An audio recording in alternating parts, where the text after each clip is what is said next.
Bismillah. Innal hamdalillah nahmaduhu wa nasta'inuhu wa nastaghfiruh wa na'udzu billahi min shururi anfusina wa min sayyiati a'malina. May yahdihillahu fala mudhillalah wa may yudlil fala hadiyalah. Wa asyhadu an la ilaha illallah wahdahu la syarikalah wa asyhadu anna Muhammadan abduhu wa rasuluh. Amma ba'du.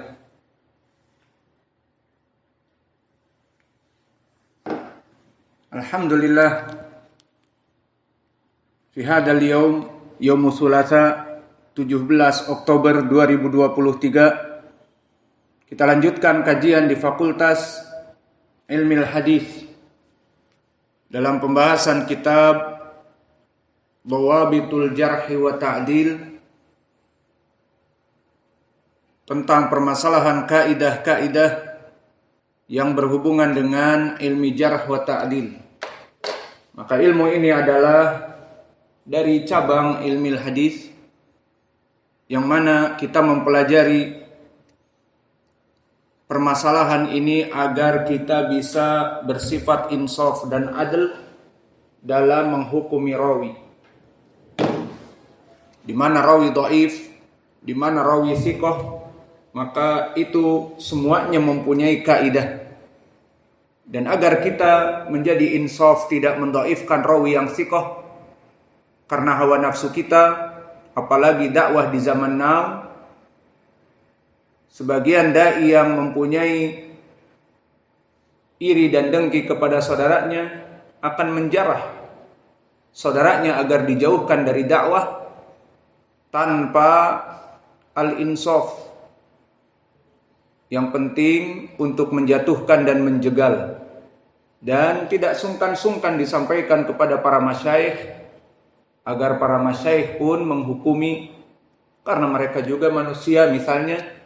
Dan ini permasalahan ini dari semenjak dulu, dan perkara-perkara seperti ini seseorang belajar dhawabitul jarhi wa ta'dil agar dia takut kepada Allah.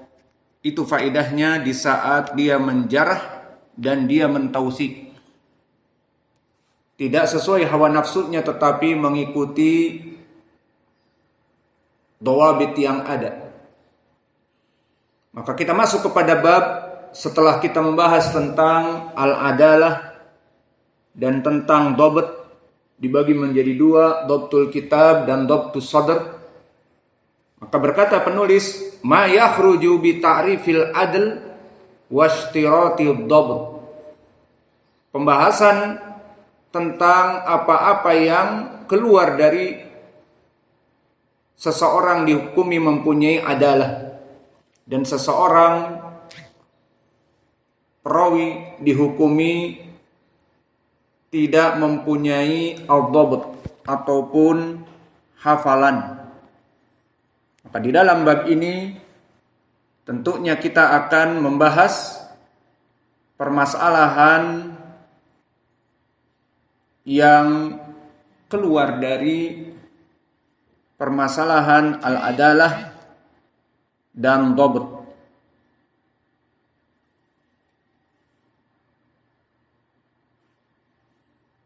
Maka disebutkan oleh penulis dari perkara-perkara yang mengeluarkan seseorang dari adalah dan dhabt secara langsung, awalan ma yata'allaqu bi jahalati rawi, apa-apa yang berhubungan dengan unknown, bahwa rawi tersebut tidak diketahui keadaannya.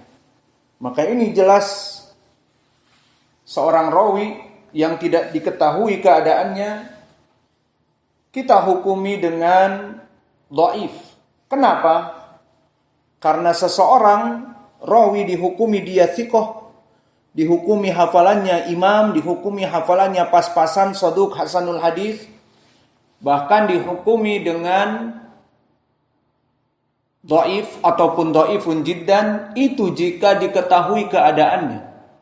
Seperti telah kita misalkan rawi-rawi yang dihukumi dengan dhaif dikarenakan tidak bisa menjaga hafalannya. Siapa di antaranya? Syarih Ibni Abdillah Al-Qadhi, ataupun seseorang yang tidak bisa menjaga kitabnya masuk kepadanya apa-apa yang bukan dari tulisannya, kemudian disampaikan kepada murid-muridnya sehingga hadisnya aneh. Dan ini dari contoh-contohnya adalah Katibul Laits. Maka ini semua kita bisa menghukumi riwayat fulan dhaif, riwayat fulan hafalannya rusak, riwayat fulan bukunya buruk, jangan belajar dengannya, jangan mengambil ilmu darinya. Dari mana kita ketahui? Dari tadi, bahwa orang ini diketahui adalah ataupun dobetnya. Adapun contoh dari adalah seperti rawi-rawi yang pendusta, maka kita tinggalkan. Kenapa? Dikarenakan dia pendusta, tidak mempunyai adalah, hadis-hadisnya maudhu, dan telah kita lewati di pelajaran yang lalu. Maka di sini pembahasan kita yang mengeluarkan seseorang dari adalah dan dhabt itu adalah rawi-rawi yang bagaimana? Awalan ma yata'allaqu bi jahalati rawi. Bab yang pertama, bab tentang permasalahan unknown, seorang rawi yang tidak diketahui. Maka rawi yang tidak diketahui di sini hukumnya bagaimana? Maka hukumnya adalah kita tawakuf, kita dhaifkan dahulu, kita tidak mengambil hadis tersebut sampai apa? Datang jalan yang lain, ataupun menjelaskan rawi yang majhul, tidak diketahui itu kemudian diketahui bahwa dia fulan ibnu fulan misalnya. Maka inilah keadaan yang pertama, bagaimana perkara yang mengeluarkan seseorang dari al-adalah dan dhabt secara keseluruhan adalah jahalatu rawi. Maka seorang rawi yang majhul, unknown, tidak diketahui, kita tidak bisa menghukumi hadisnya sahih karena adalahnya kita tidak tahu. Para ulama memuji dia atau tidak tahu, tidak ada khobar sama sekali. Dari dhabtnya, hafalannya, apa kata ulama? Apakah dia imam, muhaddis yang hafal atau rusak hafalannya? Tidak tahu. Bahkan dhaif pun tidak tahu. Kalau masalah tautsik, pentakdilan menyebabkan dia dipuji, tidak tahu. Begitupun tentang pendhaifan, apakah para ulama ada yang mendhaifkan dia? Tidak tahu. Maka di sini rawi-rawi yang berhubungan dengan ma yata'allaqu bi jahalati rawi, apa-apa yang berhubungan dengan rawi-rawi yang tidak diketahui, maka ini mengeluarkan rawi itu dari adalah dan dhabt secara bersamaan. Maka jika ada sanad kemudian tidak diketahui siapa rawi di situ, keadaannya mengeluarkan dia dari adalah dan dhabt secara bersamaan. Tidak diketahui tausik para ulama padanya dari segi agamanya, dari segi akhlaknya, dan tidak diketahui dari ucapan para ulama tentang hafalan dia. Rusak hafalannya, hadisnya sayyi'ul hifdz, dhaif dikarenakan hafalan rusak, atau hafalannya jayyid, atau hafalannya la ba'sa bihi, menjadi rawi yang saduq hasanul hadis. Kita tidak tahu. Maka perkara yang pertama yang berhubungan dengan kecacatan seorang rawi langsung berhubungan dengan al-adalah dan langsung berhubungan dengan dhabt adalah jahalatu rawi. Seorang rawi yang unknown, tidak diketahui. Dan disebutkan oleh para ulama, jenis-jenis dari rawi-rawi yang tidak diketahui adalah pertama al-mubham. Apa definisi mubham? Al-mubham man lam yusam ismuhu. Tidak disebutkan namanya. Maka seorang rawi jika tidak disebutkan namanya, jelas dia majhul. Untuk contoh, qala rajulun, atau untuk contoh, qala al-a'rabi, orang Badu. Faidan ma hukmu, apa hukumnya? Intabihu.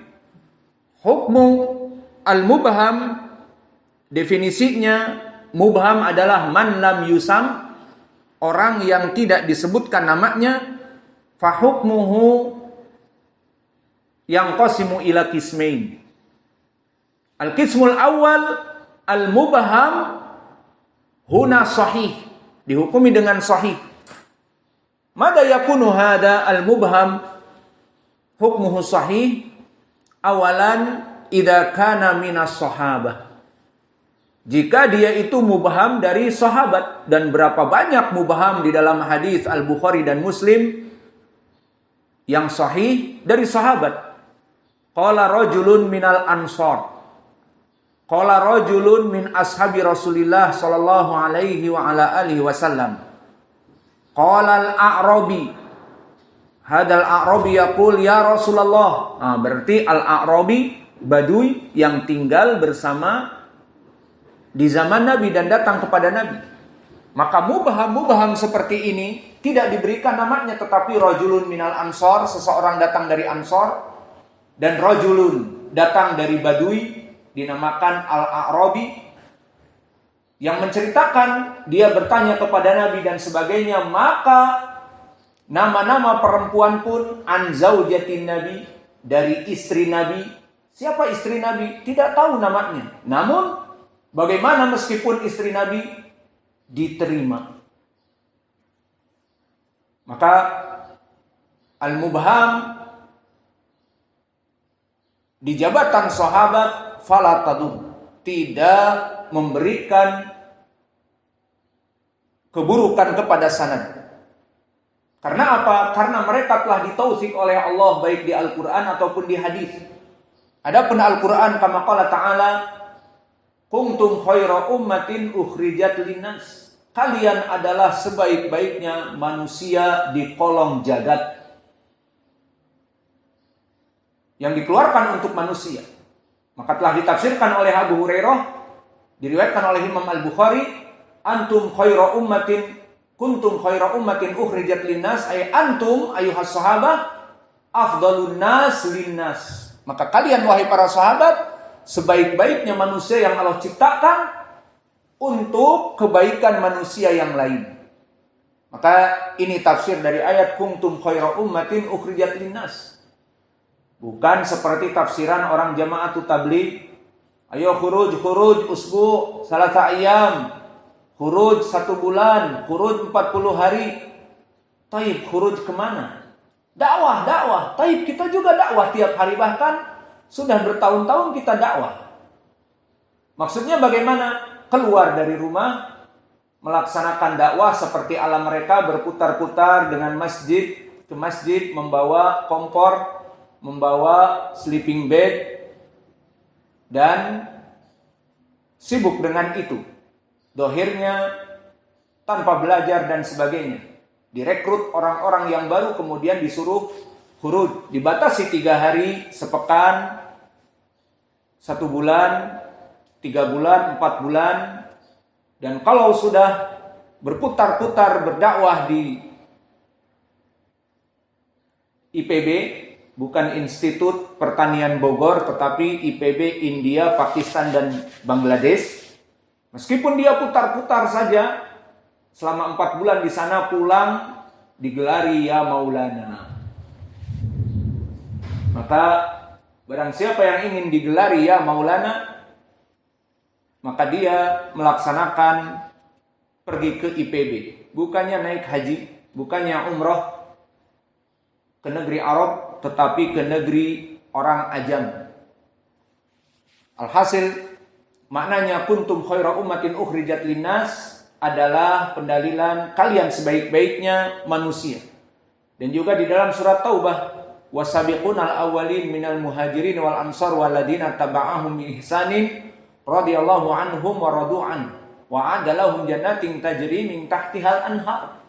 Bahwa mereka orang-orang yang as-sabiqunal awalun dari muhajirin dan ansar,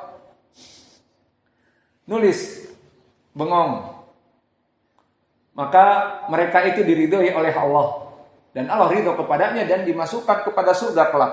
Maka jika di dunia mereka jika di akhirat mereka diridhoi oleh Allah dengan masuk surga, dan di dunia pun mereka diridhoi oleh Allah dengan mengikuti Rasul, maka jahalatus sahabah la tadur. Ada seorang sahabi tidak diketahui namanya, tidak apa-apa. Dia meriwayatkan hadis, diterima hadisnya. Berkata orang Badui, qala a'rabi, qala Rasulullah, terima.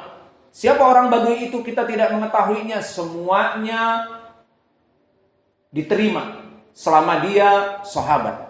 Maka ini tafsir yang pertama, dan pendalilan yang ketiga hadis yang mutawatir, khairun nas qarni tsumma ladina yalunahum tsumma ladina yalunahum. Sebaik-baiknya manusia di kolong jagat ini para sahabat yang hidup bersamaku.